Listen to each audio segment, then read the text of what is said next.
Entre os desafios na área da saúde, nós enfrentamos uma questão muito delicada, a que diz respeito à interferência dos espíritos em nossas vidas. Desde que a morte não constitui uma etapa terminal da vida, aqueles que morrem prosseguem com o caráter e os sentimentos que lhes são peculiares. A morte não interrompe de forma alguma o intercâmbio entre as criaturas. Pelo contrário, facilita, através da lei denominada das afinidades. Da mesma forma que na física os semelhantes se atraem, os contrários se repelem, no campo psíquico nós somos o que pensamos e convivemos com aqueles que nos são semelhantes. O velho brocardo português assevera: dize-me com quem andas e eu te direi quem és.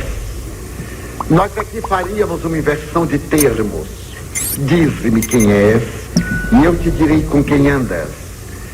Através da nossa conduta mental, comportamental, moral, nós atraímos espíritos semelhantes que sintonizam na mesma faixa vibratória. Allan Kardec, com muita propriedade, analisou que o fenômeno da obsessão é muito mais volumoso do que se pode imaginar. Ele referiu-se a epidemias obsessivas, quando na Idade Média várias cidades foram infestadas, Loudun, Auxerre e outras tantas.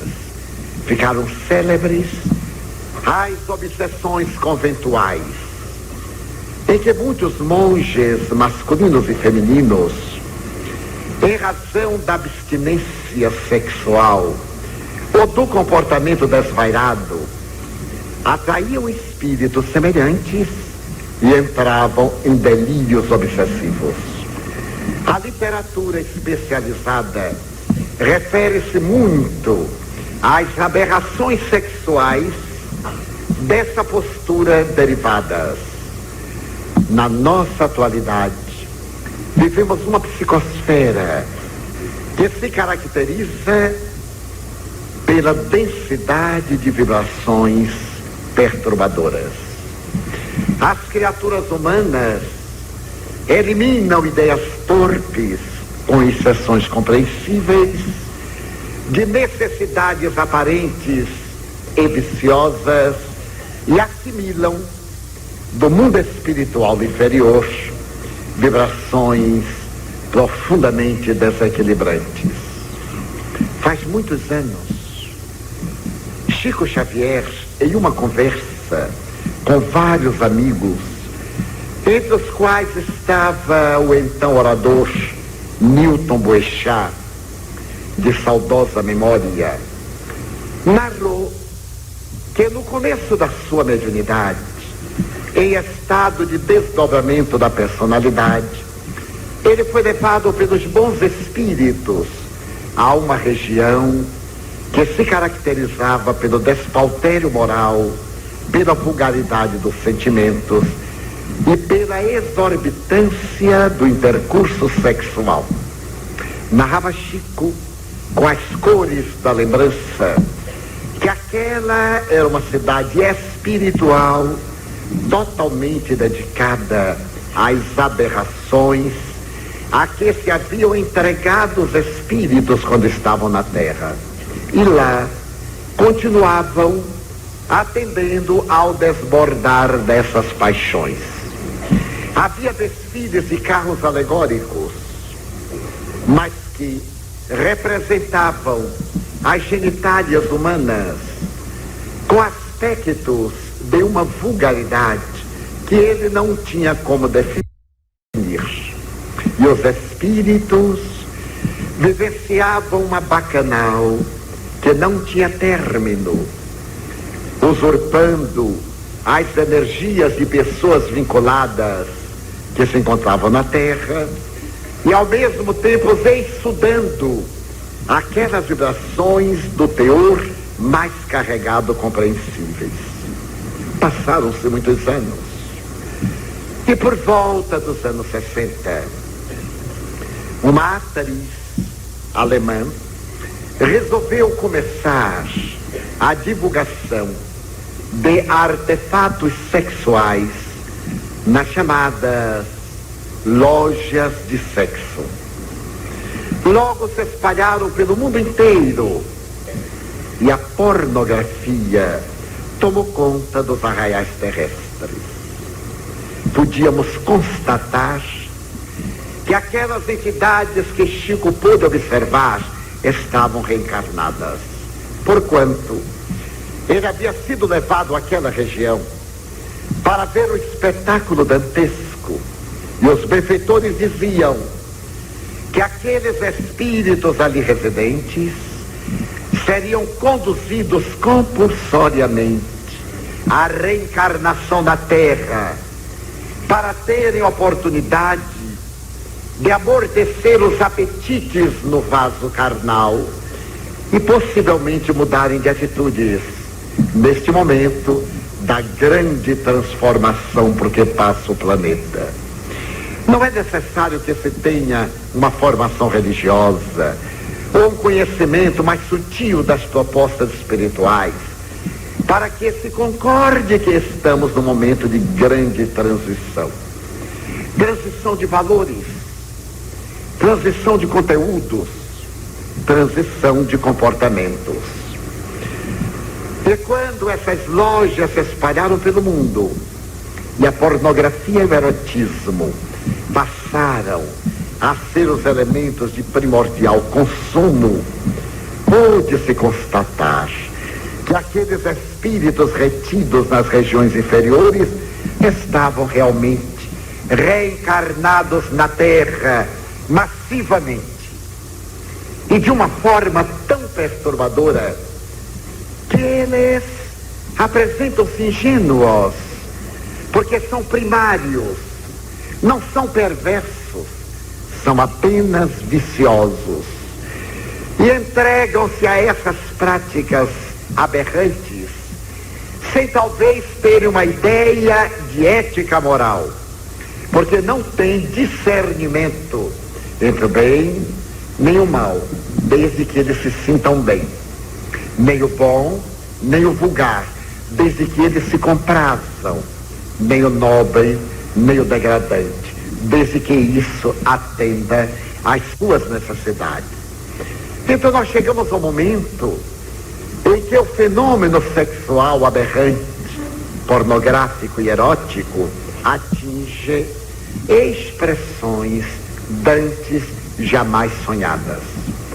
Não pode haver nada mais belo do que um nu de uma pessoa bela, com linhas harmônicas, e nada mais chocante do que um nu de uma pessoa deformada, de uma pessoa que perdeu as características do que nós convencionamos chamar o estético, o estésico, o belo, e nada mais aberrante do que a entrega sórdida aos apetites sexuais desenfreados.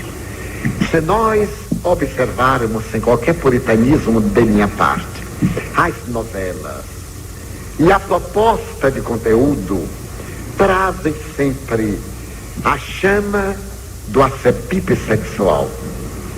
Muitas vezes eu pessoalmente olho os jovens e, apesar de ser um espírito em prova, sou acometido de uma grande compaixão.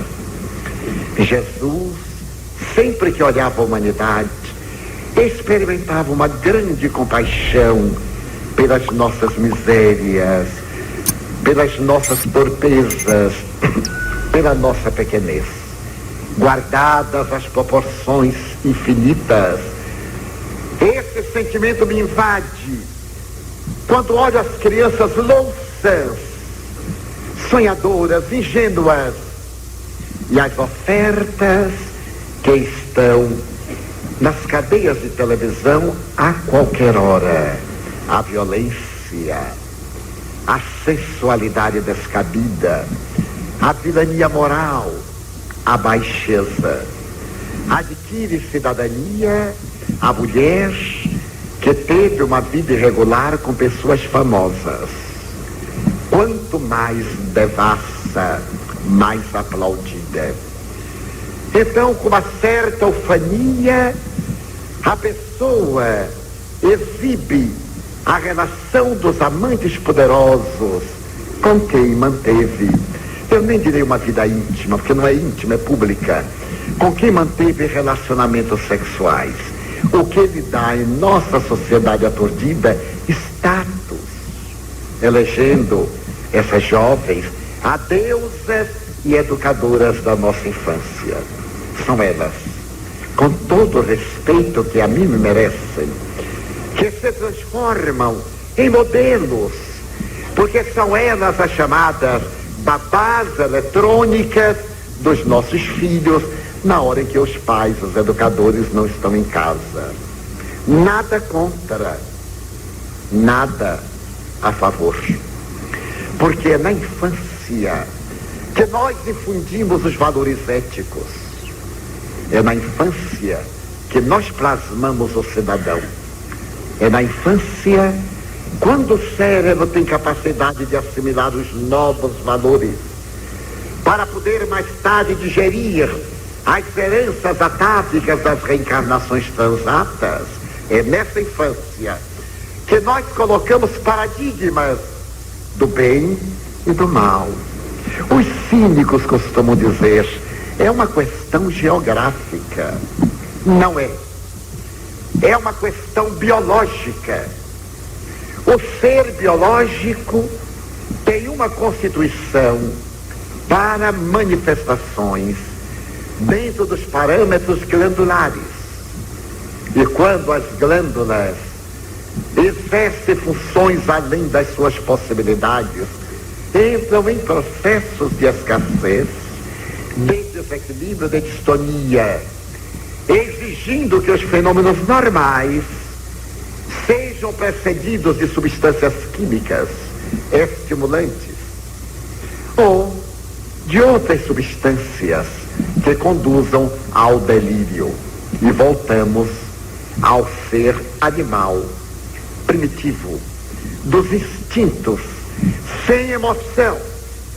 Porquanto essa proposta sexual é feita sem emoção, é feita como negócio comercial, como outro qualquer. Recentemente, um ator cinematográfico, ao se consorciar com a jovem com quem vivia e engravidou, indo para casar-se, estabeleceu contratualmente que cada ano de convivência, no processo do divórcio, posteriormente, porque já se casa para separar, ela teria direito a uma importância de X milhões de dólares por cada ano de convivência. Eu não posso avaliar se há sentimento de amor, mas posso constatar que há uma compra dos valores femininos dessa jovem. É até possível que haja uma expressão de amor. É possível que a qualquer momento não resistirá ao relacionamento que se desgasta, aos testemunhos que aferem a profundidade do amor.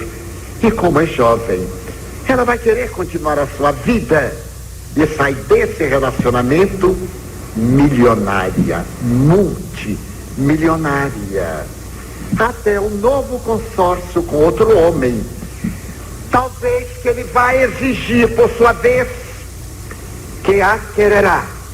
E no ato do divórcio, ele vai exigir por cada ano de convivência X milhões de dólares. Porque a vida é muito severa. A vida cobra por uma imposição da gravidade. Tudo aquilo que atiramos para cima retorna. É o impositivo da gravidade. Outros fazem os seus contratos para promover a imagem.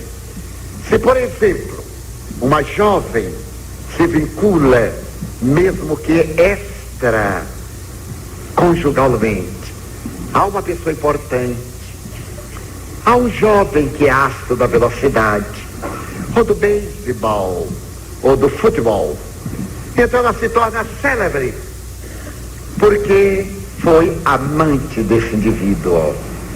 Mas também o homem que se vincula a uma mulher famosa, ele fica muito importante, porque ele passa a história como escolhido por aquela mulher de 50 anos, ou de 40, ou de 30, ou de 200, mas que era famosa, e passa a ter status, apresenta-se nas reuniões sociais, e para ir até elas cobra um cachê, para exibir aquilo que foi posse de uma pessoa na alcova, masculina ou feminina. Existem escortes que cobram $10.000 por uma noite de companhia. E existem representantes sociais para tornar as festas mais agradáveis, que para comparecerem a uma festa cobram $100.000 para poder atrair outros que são semelhantes e que são ricos. Também nenhuma crítica de nossa parte, é uma análise sociológica de um quadro patológico moral que está corroendo os alicerces do indivíduo, da família e da sociedade. Qual o padrão? Que vamos dizer à nossa filha, que está diante da televisão e que tem como modelo a mulher que se compraz em dizer: nunca eu fico com o homem por 2 vezes. Ou um homem que dirá: eu nunca repito uma experiência com uma mulher. Qual é o sentido ético que vai ter essa criança, essa menina, ou esse menino? Ainda mais na vida moderna, em que os pais não temos tempo para uma convivência maior. São pessoas remuneradas, são empregados, empregadas, babás. Dê-se-lhes os nomes que desejemos dar. Qual é a formação moral? Desejarem competir no mercado do açougue, da carne exposta, para vender mais caro a quem possa pagar melhor. Então ficamos reflexionando: será a vida esse jogo dos sentidos? Essa juventude passa tão rápida, essas alegrias são tão funestas, devem ser tão amargas, porque a comunhão sexual exige tantos condimentos emocionais, biológicos, psicológicos, para poder ser plena. Todos o sabemos. Quantas frustrações, quantas jovens que depois da noite nupcial a sua vida nunca mais foi a mesma, pela imperícia, pela brutalidade do companheiro que não a respeitou, que não considerou as suas emoções e que apenas nela viu um objeto para usar, satisfazer-se e abandoná-la. Quantos conflitos profundos, quantas depressões, quantas frustrações, quantos rapazes que partem para a noite nupcial apavorados de não se poderem desempenhar como espera a sua parceira que já é iniciada. Quantos me dizem: não sei o que vai ser de mim, porque ela tem mais experiência do que eu. E quantas me dizem: o companheiro a que eu escolhi é um profissional de sexo, eu não sei como me vou comportar, o que é que o senhor me diz? Eu digo: minha filha, você pegou a pessoa errada. Em gênero, número e grau, vá imediatamente a um especialista de sexo, que já existem os especialistas para ministrarem aulas, cursos de como deve aparentar. Porque o sexo normal é tão simples, é tão enriquecedor, é tão gratificante. É uma viagem que culmina no momento do orgasmo. É uma viagem como outra qualquer, que deve ser enriquecida pela ternura, pelo olhar, pelo toque, por uma série de conteúdos químicos do sistema nervoso central, dos hormônios cerebrais, para que através desse conteúdo as glândulas genésicas desempenhem a tarefa de propiciar harmonia, propiciar energias gratificantes. O sexo, com elevação e dignidade, é a aplicação de bioenergia em profundidade. Como aplicamos um passe na aura, nos plexos, os chakras, e o organismo assimila, imaginemos uma comunhão sexual feita de envolvimento e ternura, em que as almas se entregam e os corpos comungam. O que vai haver de reciprocidade energética neste aparelho central, que é o sistema nervoso, nesse perispírito, que é o catalisador de energias. E vejamos o que vai acontecer nessa busca sôfrega para beber a água do mar, que quanto mais sorve, mais sede tem, porque a água do mar é salgada.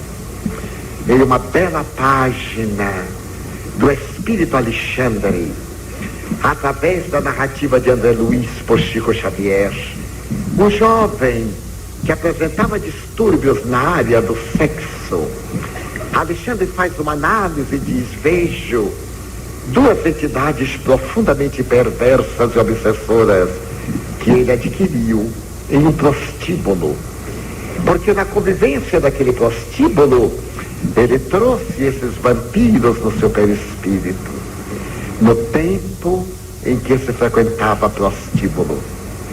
Somente as pessoas de baixa renda econômica é que ainda frequentam as chamadas zonas do meretrício, porque de alguma forma os lares, a sociedade, com todo respeito, se transformou em algo equivalente.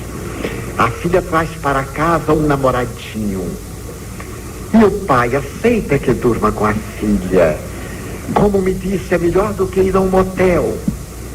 E ela acaba o namoradinho, acaba, porque somente fica e depois vai embora e arranja outro namoradinho e traz para casa, e arranja outro e traz para casa. Há no vocabulário da língua portuguesa uma palavra muito pesada para quem assim procede, porque já não é namoradinho, é uma pessoa libertina. O mesmo filho traz para casa a namoradinha, fica, manda embora. Então isso inspira uma profunda compaixão, porque depois de 1 ano, 2, o organismo já não reage, o instinto cansou, perdeu hormônios, então necessita da maconha, necessita da cocaína, necessita desse artifício masculino, daquele artifício feminino, e logo vem a exaustão dos sentidos, envereda pela toxicomania, e a volta é muito difícil. Mas o que desejamos aqui consignar é que nesse desvario há uma retaguarda. Há mentes teleguiando aqueles que se entregam inermes a esse mercado. Existem mentes viciadas que se utilizam das suas mentes para continuar o comércio carnal, para viverem as emoções, sensações grosseiras do conúbio do sexo, e vampirizam, razão pela qual essas pessoas atuam sexualmente e não se satisfazem, ficam frustradas. Já narrei uma vez aqui na cidade e repetirei que certa feita Cláudio, imperador de Roma, convidou a esposa depravada a uma noite orgíaca. Ele ia escolher as 10 melhores patrícias e ela os 10 mais fortes legionários, para que pudesse viver uma noite de sensações. Cada qual foi para os seus aposentos e durante a noite orgíaca, ao som de flautas e tambores, ao libar de estimulantes, entregaram-se a todos os excessos sexuais. Pela manhã, Cláudio levanta-se e vai visitar a companheira na outra ala do palácio e pergunta-lhe então, satisfeita? E ela diz não, cansada. Porque há um cansaço, não uma plenitude. A plenitude vem de um olhar de ternura. Quantas vezes recebemos um olhar de ternura e nos planificamos? Um sorriso, um toque. As pessoas perderam essa sensibilidade do toque. Quantas vezes um abraço, até fraternal, nos enriquece. Um ósculo, o beijo na face, o beijo na mão, o diálogo. E agora nós vamos entrando na busca da comunhão física, até o momento em que há uma plenitude. Qual é a filosofia da atualidade? Antes, um uísque. Olhe nas novelas e nos filmes. Depois, um cigarro. Então é um vício como outro qualquer, precedido e sucedido por 2 outros vícios que levam ao suicídio indireto. Em todo esse campo de lutas, presenças espirituais degradantes. Vemo-lo a esses espíritos. Aqueles que são portadores de mediunidade clarividente detectam-nos. Também vemos na família onde o sexo é seguido com elevação, nada de santificação, com normalidade, com honradez, espíritos amigos. Quando se vai dar a reencarnação de alguns espíritos que são trazidos e os guias aguardam que os parceiros comunguem sexualmente. E quando vem o relaxamento das forças, eles se adentram na alcova, que é respeitável, para ligarem o perispírito ao espermatozoide que está viajando na direção do óvulo. E aí começa a reencarnação. A alcova é defendida para evitar a presença de vampiros, de entidades perversas, que nos retiram as energias. Quantos atletas sexuais que se apresentam esvaziados de forças e tomam anabolizantes para desenvolverem bíceps e músculos, esquecendo que dia vai chegar em que a lei da gravidade vai derrubá-los todos. É uma questão de tempo. Aquele Deus da mitologia de Sísifo e Zeus, o tempo é inexorável. Naturalmente nós deveremos preservar o corpo, fazer musculação, fazer plástica. Muito bem, é estético. Aqueles que vivem do corpo, é um produto, deve preservá-lo para vender. Mas os que vivem do sexo assumem perante a própria e a consciência cósmica uma responsabilidade muito grande. Por quanto? Às vezes o profissional do sexo arrebata alguém que se lhe vincula, sai, e quem ficou vinculado enferma, morre e vai lançado na ficha dele. Nós somos responsáveis Diz no Pequeno Príncipe: tu és responsável por tudo o que conquistaste. Nós somos responsáveis pelo que inspiramos. Pelo que inspiramos. Quanto mais pelo que fazemos. Muitos escritores que na Terra deixaram uma literatura chã e perversa sofrem no mundo espiritual os apelos dos seus leitores, que se deixaram engolfar nas suas ideias. Quando deixam ideias abençoadas, uma literatura feliz, eles são beneficiados por aquilo que inspiram, pelas ideias que nós formulamos, e vai para eles como carreadas de bênçãos. Imaginem as pessoas, as deusas do sexo, os deuses do sexo, quanto eles são responsáveis pelo que provocam nas mentes ainda não amadurecidas, naquele momento de definição, no momento da definição sexual, da opção, vendo o entronizamento de tantos desequilíbrios e vendo que está na moda as expressões mais agressivas e vulgares dos apetites sexuais. Atrás da cortina há mentes que não apenas nos aturdem do ponto de vista psiquiátrico.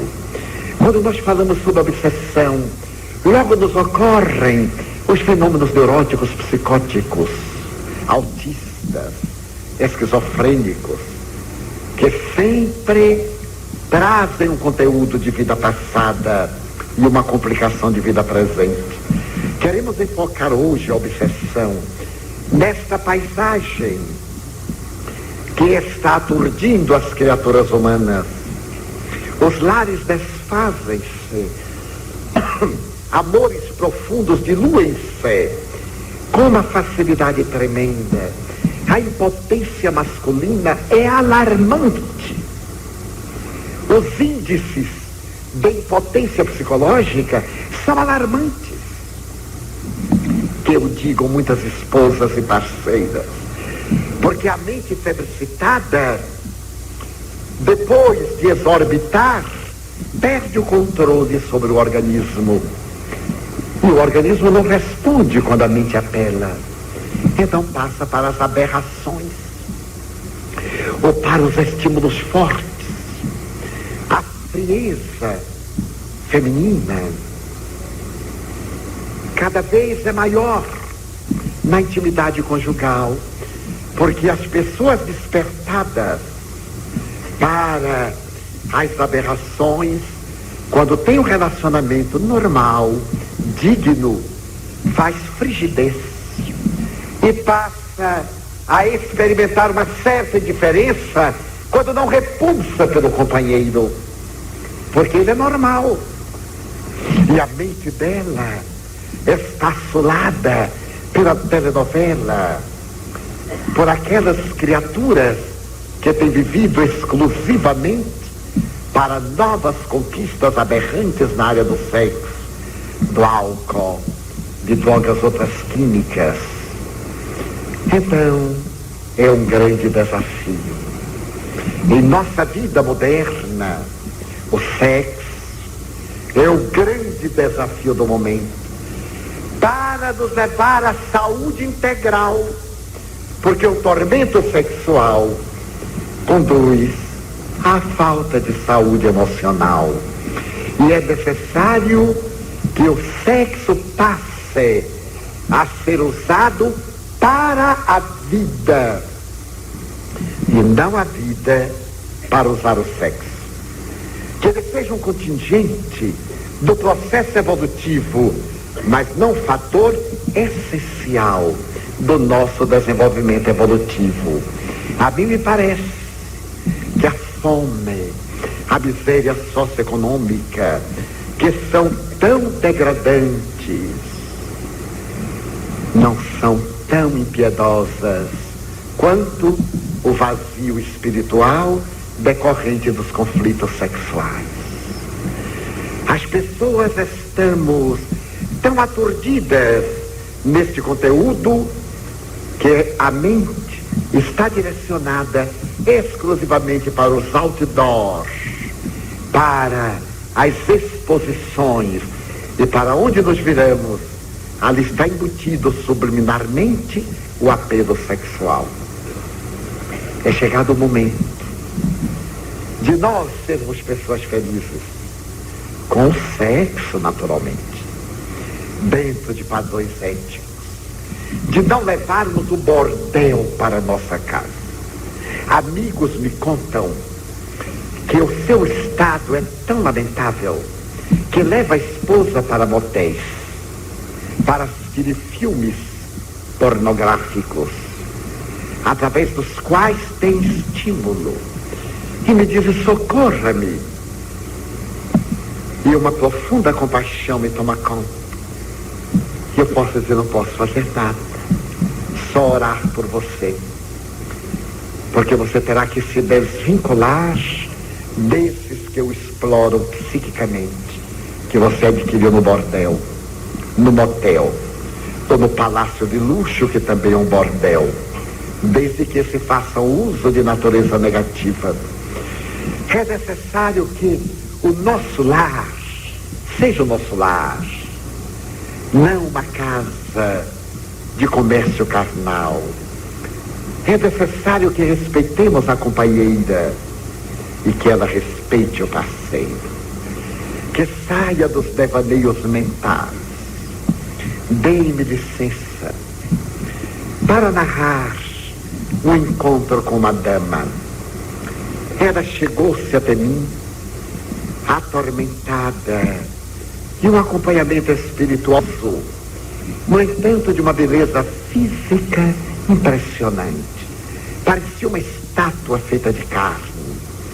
Tremia as mãos frias e me dizia: eu venho pedir socorro. E depois de algum preâmbulo, ela me disse: eu tenho castelos eróticos mentais. Todo mundo tem os seus sonhos, as suas aspirações. E eu também. E eu fiquei calado, não sabia o que dizer. E ela me disse: sabe qual é a minha aspiração? É manter sexo com animais.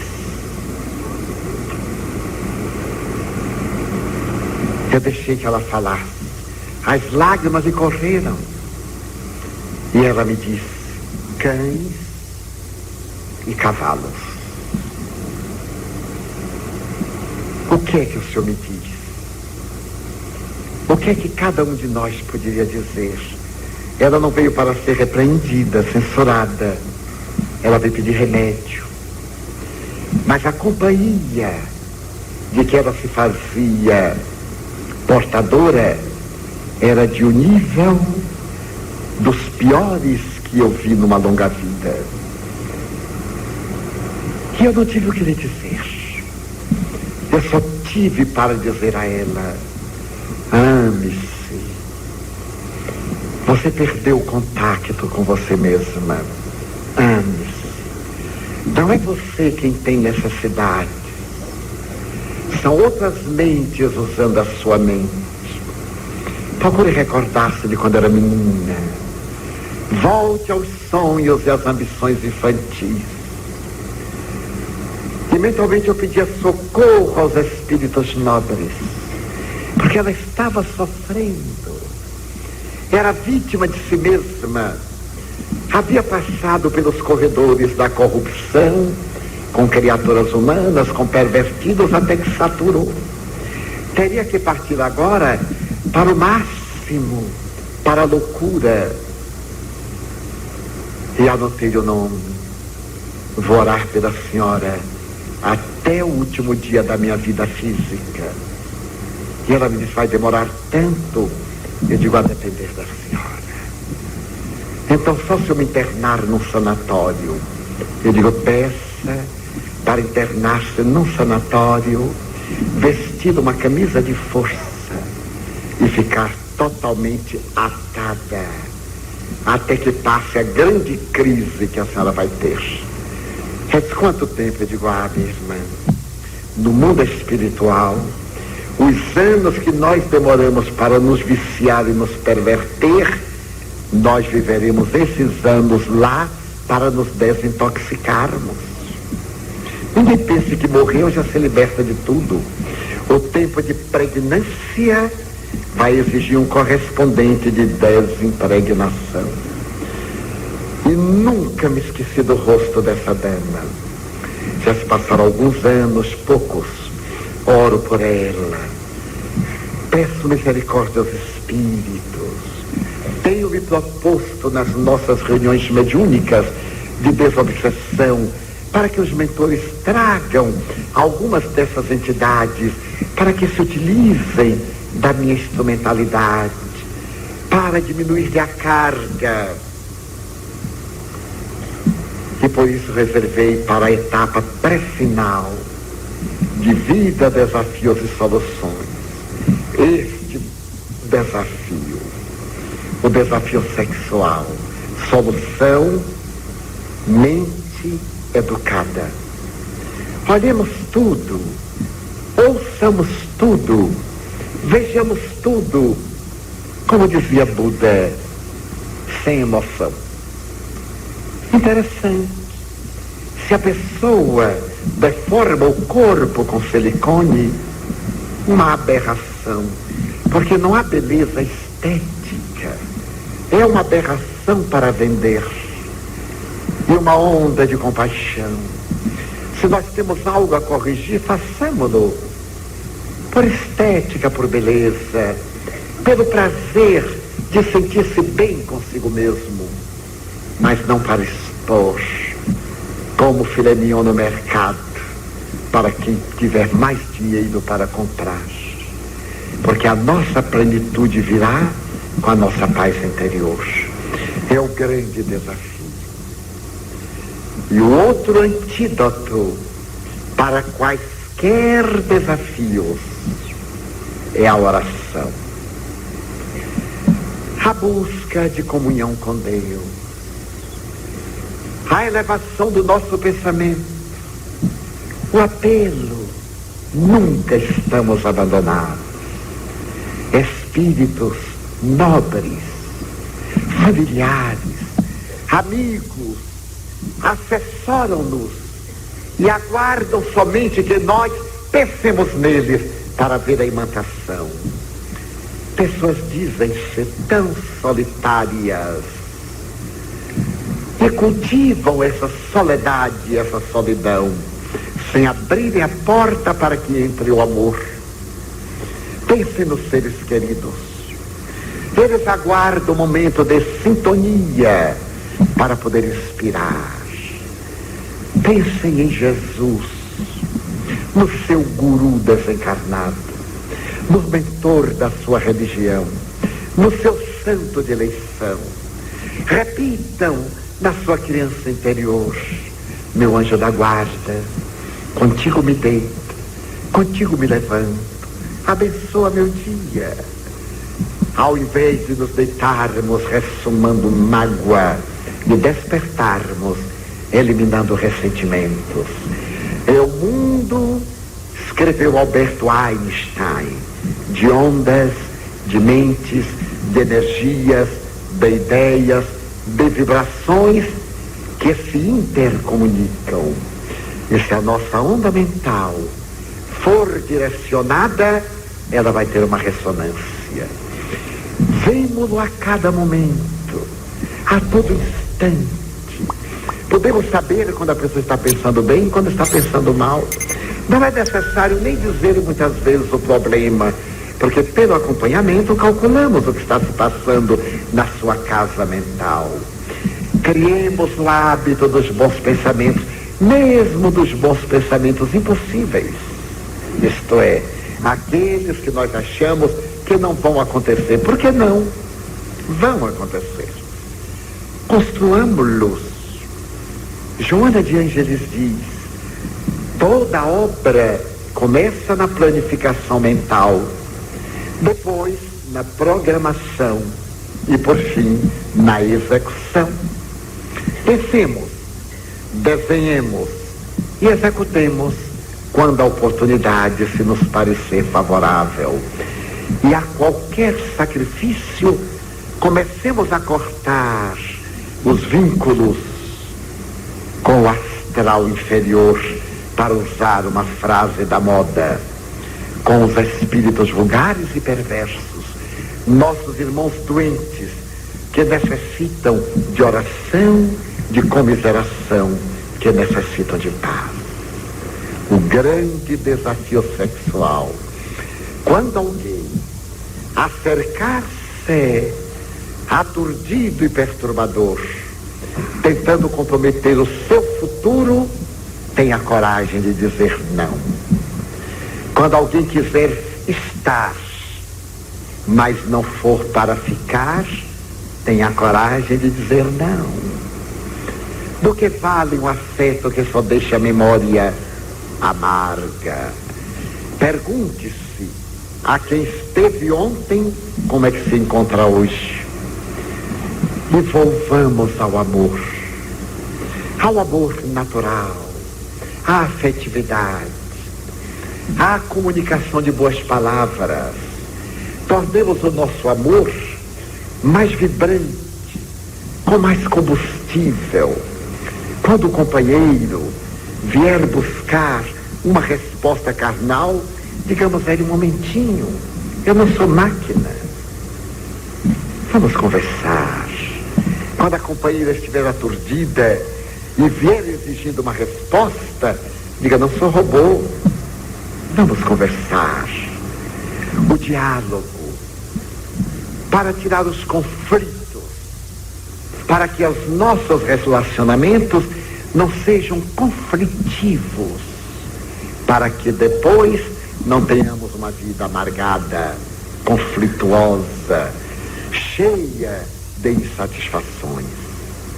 O amor, portanto, é a alma de todos os relacionamentos. E na nossa afetividade comum, mantenhamos o ar jovial, tiremos a máscara da melancolia, da infelicidade, da tristeza. Podemos estar sendo telementalizados. Está em nossa mente aquilo: você é infeliz, nada vai dar certo, você nasceu marcado, você, aquelas ideias negativas.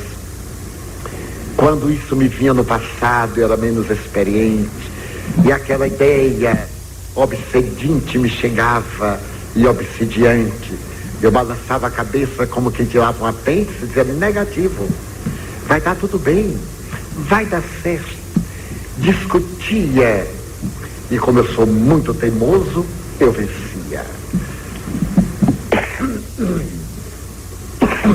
Tenhamos a teima da defesa do bem e não nos deixemos subjugar. E, por favor, eliminemos esta frase covarde: não posso. Pode, se quiser, pode. É só arranjar um bom namorado que pode qualquer coisa. É só arranjar uma boa namorada que pode qualquer coisa. Então no crepúsculo também pode. Saia do crepúsculo. Amanhece dia novo. Libere a sua criança feliz. Volte a cultivar a inocência. Não importa que nos chamem de bobos e patetas. Sempre haverá um astuto mais astuto do que o astuto. Todo astuto acha que os outros são bobos. E outros astutos sabem que ele é que é bobo. Muitas vezes a pessoa está me fazendo uma proposta tão vergonhosa, tão indecorosa, achando que eu sou idiota. E eu fico rindo da idiotice dele. Eu digo: meu Deus, só porque eu sou espírita, eu tenho que ser palerma. E aí eu me lembro de Chico Xavier: eu sou uma besta espírita, mas eu não sou espírita besta. Eu carrego tudo porque a besta é para isso, mas eu sei o que estou fazendo.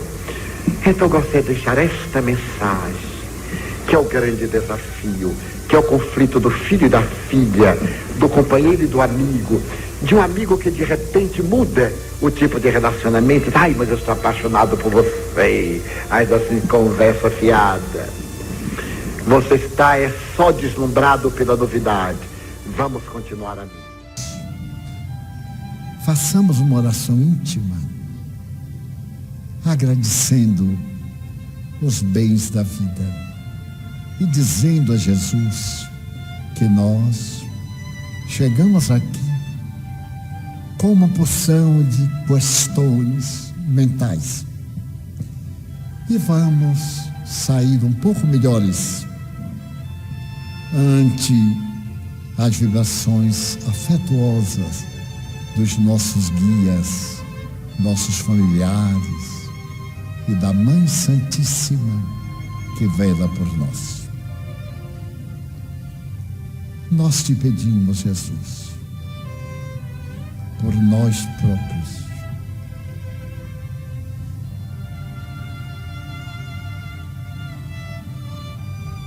por aqueles a quem amamos,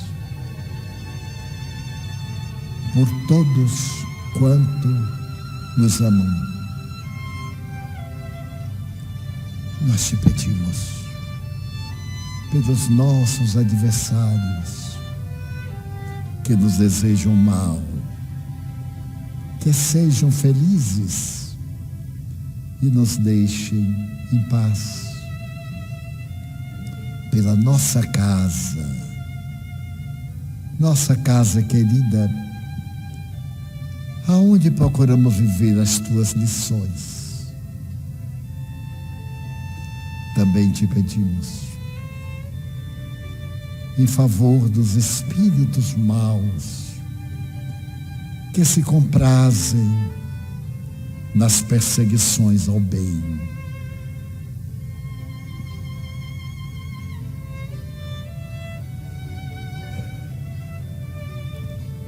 Lembramos dos que se suicidaram e estão desesperados.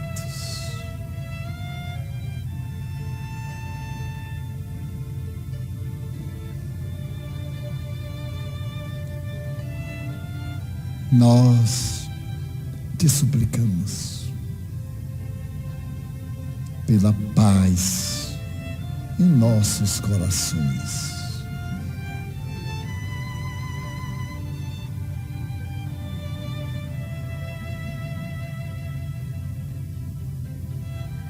Pela paz em nossa família, pela paz no Brasil e na terra. Abençoa nossa água, torna medicamento salutar para nossas necessidades.